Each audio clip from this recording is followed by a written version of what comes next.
नमस्ते सम्पूर्णमा दर्शन। म चाहिँ अहिले 800 वर्ष पुरानो इतिहास लुकेको ठाउँ जुन ठाउँदेखि नेपाली भाषाको उत्पत्ति भएको थियो त्यही ठाउँदेखि बोल्दैछु।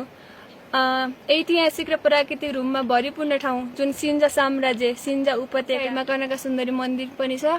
मान्छेले हुँदै नभएको इतिहास जोडेर त प्रचार गरिरहेको हुन्छन् भनेपछि हाम्रो भएको इतिहास पनि दबेर लुकेर बसिरहेको छ।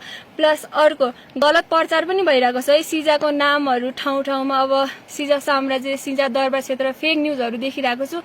त्यो देख्दाखेरि एकदम दुःख लाग्छ किनकि मान्छेहरूले जुनसुकै कुरा बोल्दाखेरि पनि एकदम सत्य तथ्य कुरा बुझेर मात्रै बोल्नु पर्ने हुन्छ है। बोल्न आग्रह पनि गर्दछु म। सिजा साम्राज्यप्रति मेरो एकदमै माया छ, एकदमै मेरो भूमिका पनि हो है। यो ठाउँको लागि बोल्नु, यो ठाउँको रक्षा गर्नु र यो ठाउँको चाहिँ विकास गर्नु।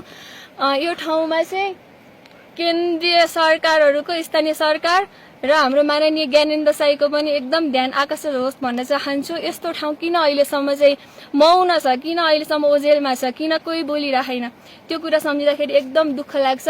हजुरहरूले चाहिँ यो ठाउँको लागि एकचोटि बोल्नै पर्नेछ र यो ठाउँमा एकचोटि आउनै पर्नेछ। हजुरहरू नेपालमा हुनुहुन्छ, बाहिर हुनुहुन्छ, जहाँ हुनुहुन्छ भने पनि एकचोटि आफ्नो जन्मभूमि जति प्यारो हुन्छ त्यतिकै प्यारो छ यो सिजा, किनकि नेपाली भाषाको जन्मभूमि हो। हजुर हामी सधैँ दैनिकी बोलिरहने भाषा जुन हाम्रो राष्ट्रिय भाषा उत्पत्ति भएको ठाउँ जुम्लाहाट सिजा, त्यो ठाउँ अहिले ओझेलमा छ, अहिले मौन छ। यो ठाउँको बारेमा बोल्ने कोही छैन। यो कुरा देख्दा एकदमै मन दुख्छ। यसको बारेमा हजुरहरूले बोल्न र हेर्न, एकचोटि यो ठाउँमा पुग्न, यो ठाउँ कस्तो छ त, साँच्चीकै कति सुन्दर छ, एकचोटि यहाँ आएर हजुरहरूले हेर्नै पर्नेछ, बुझ्नै पर्नेछ।